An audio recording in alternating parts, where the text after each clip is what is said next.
मिथिला आर्यावर्त के उत्तर पूर्व दिशा में स्थित एक वैभव संपन्न जनपद, जिसके राजधानी का नाम भी मिथिला है। यह जनपद लोक कल्याणकारी राज्य का अनुपम उदाहरण है। इस राज्य का नेतृत्व कर रहे हैं शक्ति और बुद्धि का अपूर्व समन्वय, जिनमें हैं ऐसे राजा जनक। ये मूलतः क्षत्रिय हैं, राजा हर्षरोमा के सुपुत्र हैं। इनका मूल नाम श्रीध्वज, इनके छोटे भाई कुशध्वज के नाम से जाने जाते हैं। श्रीध्वज का लोगों में प्रचलित नाम है जनक।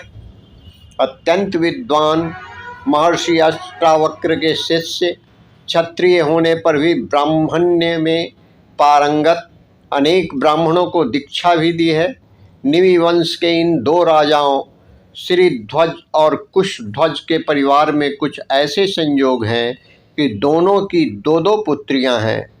राजा जनक को खेत जोतते हुए सोने के हल के अग्र का स्पर्श होकर एक संदूक मिली थी, जिसमें थी एक तेजस्वी बालिका। जनक ने इसका संगोपन करने का निश्चय किया। यही है राजा जनक की ज्येष्ठ पुत्री सीता।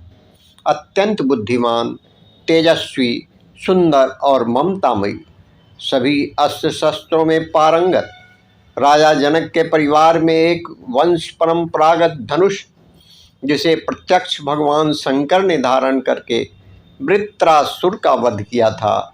यह धनुष विशाल, भारी भरकम है। राजा जनक ने निर्णय लिया है कि जो युवक इस धनुष को धारण कर इसकी प्रत्यंछा चढ़ाएगा, उसे वह अपनी तेजस्वी कन्या सीता पत्नी स्वरूप दे देंगे। मुनि श्रेष्ठ विश्वामित्र राजा जनक के इस संकल्प को जानते हैं। श्री राम को मिथिला लेकर जाने का उनका यही उद्देश्य है। सिद्धाश्रम छोड़ते हुए अनेक ऋषिगण, विप्र समूह, सिद्धाश्रम के आसपास का वनवासी समुदाय विश्वामित्र और श्री राम लक्ष्मण के साथ हो लिए। हजारों लोग और लगभग 100 वाहन।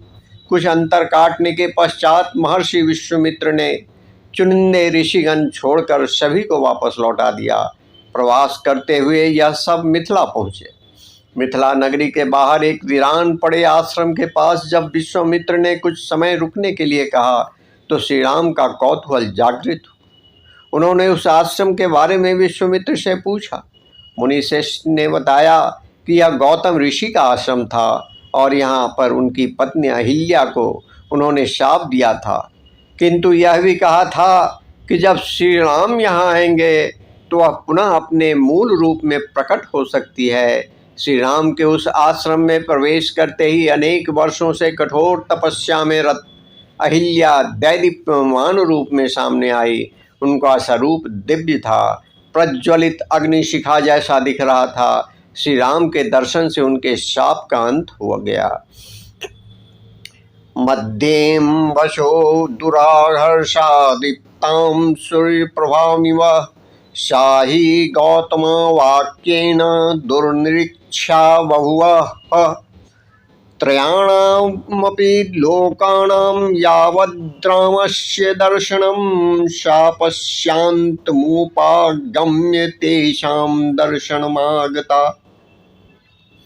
अहिल्या उद्धार के बाद महर्षि विश्वामित्र ने श्री राम लक्ष्मण के साथ मिथिलापुरी में प्रवेश किया। दूसरे दिन अपनी प्रातः सभा में राजा जनक ने अत्यंत आदरपूर्वक अर्घ्य चढ़ाकर मुनिश्रेष्ठ विश्वामित्र का स्वागत किया। उनके साथ आए हुए 2 तेजस्वी युवकों के बारे में विश्वामित्र से पूछा। विश्वामित्र ने राजा जनक को उन 2 राजकुमारों के बारे में बताया। श्री राम और लक्ष्मण ने किस प्रकार से उनके अनुष्ठान में आए सभी विघ्नों को दूर किया तथा सिद्धाश्रम का परिसर कैसे आतंक से मुक्त किया, यह भी विस्तार से बताया। अवधपुरी नरेश राजा दशरथ के पुत्र इक्ष्वाकु कुल के वंशज श्री राम लक्ष्मण अपनी सभा में आए हैं। यह सुनकर और देखकर राजा जनक अत्यंत प्रसन्न हुए। जब महर्षि विश्वामित्र ने निमि वंश की धरोहर वह परंपरागत शिव धनुष दर्शन के लिए लाने को कहा, तो राजा जनक ने हर्षपूर्वक उसे स्वीकार किया। 8 पहियों वाली बड़ी सी संदूक में रखा हुआ शिव धनुष अनेक सैनिकों द्वारा खींचकर वहां लाया गया। राजा जनक ने कहा, मुनिवर, यही वह श्रेष्ठ धनुष है जिसका जनकवंशी नरेशों ने सदा ही पूजन किया है। इस धनुष को उठाने वाले नरश्रेष्ठ युवक के साथ मैं अपनी ज्येष्ठ पुत्री सीता का विवाह करना चाहता हूँ। धनुष सामने आने पर महर्षि वाल्मीकि ने श्री राम को संकेत किया। श्री राम अपने आसन से उठे, संदूक के पास गए और अत्यंत सहजता से उस शिव धनुष को उठा लिया। मिथिला नगरी की वह सर्वोच्च सभा बड़े ही विस्मय से यह दृश्य देख रही थी। श्री राम ने पुनः सहजता के साथ उस धनुष की प्रत्यंचा चढ़ाकर आकर्ण खींची। ऐसा करते ही वज्रपात के समान बड़ा भारी आवाज हुआ और धनुष बीच से टूट गया। आरोप्यत्वा धर्मात्मा पुर्यामास तद्धनु तद्ध्वज धनुर्मध्ये नरश्रेष्ठो महाशया। यह देखकर राजा जनक समवेत उस राज्यसभा के सभी मंत्री, ऋषिगण, विप्रवर आनंदित हुए। राजा जनक ने सीता का विवाह श्री राम से करने का निश्चय किया। इस मंगल प्रसंग की सूचना देने अयोध्या के लिए दूत दौड़ पड़े। संदेश पाकर महाराज दशरथ अपने मंत्रियों समेत मिथिला नगरी के लिए निकले। मिथिला में इक्ष्वाकु कुल पुरुष पहुँचने पर यह तय हुआ कि दो अत्यंत पराक्रमी, सद्वर्तनी और सच्चरित कुल आपसी संबंधों में लिप्त हो रहे हैं, अतः इन संबंधों को अधिक सशक्त बनाया जाए।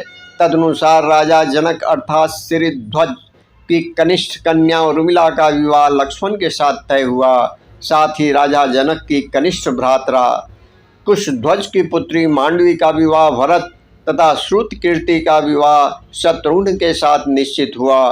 कुछ ही दिनों में विजय मुहूर्त पर पूर्वा फागुनी तथा उत्तर फागुनी नक्षत्र पर चारों राजकुमारों का विवाह निमि वंश की चारों राजकन्याओं के साथ अत्यंत हर्षपूर्ण तथा मंगलमय वातावरण में संपन्न हुआ। अच्छा संबंध जुड़ने पर दोनों कुल अत्यधिक प्रसन्न थे। साथ ही मिथिलापुरी के जन सामान्य भी हर्षोल्लास से भरपूर थे, आनंदित थे। यथावकाश विवाह की विधि संपन्न होने पर दान धर्म दक्षिणा देने के पश्चात इक्ष्वाकु कुल के बाराती नवपरिणीत राजकन्याओं के साथ अयोध्या नगरी वापस आए।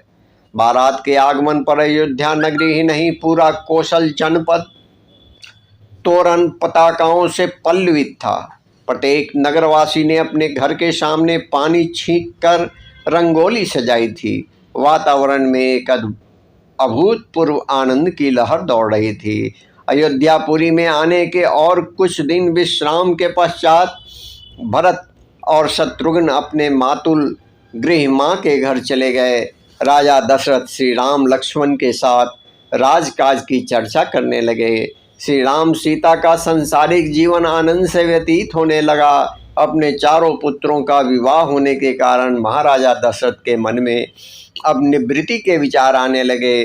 परंपरा के अनुसार राज्य व्यवहार ज्येष्ठ पुत्र को देना यह विधि सम्मत है और श्री राम वैसे भी इसके योग्य हैं।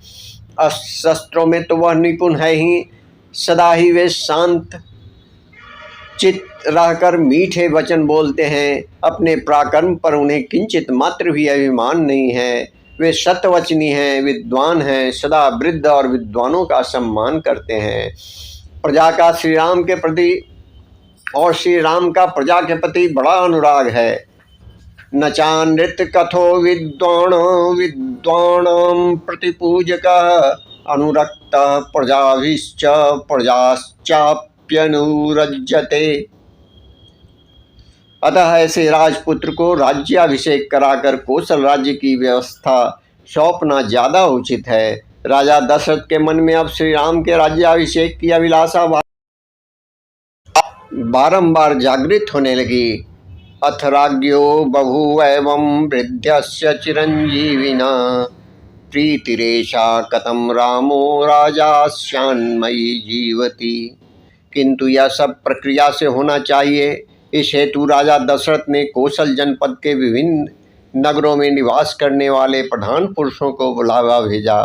कौशल के अंकित जो जनपद थे उनके सामंत राजाओं को भी अपने मंत्रियों द्वारा आमंत्रण भेजा। कुछ दिनों के पश्चात तय तिथि को जब सभी आमंत्रित विद्वत जन सभा में एकत्र हुए तो राजा दशरथ ने अपने मन की अभिलाषा सबके सामने रखी। अधिक आयु होने के कारण सारा राजकाज ज्येष्ठ पुत्र श्री राम को सौंपने की इच्छा प्रकट की। सभा में उपस्थित सभी ने इस निर्णय का सहर्ष अनुमोदन किया। महाराजा दशरथ ने महर्षि वशिष्ठ और स्वामी वामदेव जी को श्री राम के राज्याभिषेक की तैयारी करने हेतु कहा। मंत्री सुमंत एक दिन श्री राम को राज्यसभा में लेकर आए। वहां राजा दशरथ ने उन्हें लोक कल्याणकारी राज्य के प्रबंधन के बारे में बातें बताई। श्री राम को राज्याभिषेक होने वाला है, यह वार्ता वायु वेग से समूचे कौशल जनपद में फैली। अयोध्यावासी इस समाचार से अत्यंत हर्षित हैं। सत्यवचनी, सच्चरित्र एवं पराक्रमी श्री राम उनके नृपति होने जा रहे हैं, इसका सभी को आनंद है। अपने अपने ढंग से पौरजन राज्याभिषेक उत्सव की तैयारी में लग गए हैं। समूचा कौशल प्रांत अब राज्याभिषेक के दिवस का व्यग्रता से प्रतीक्षा कर रहा है।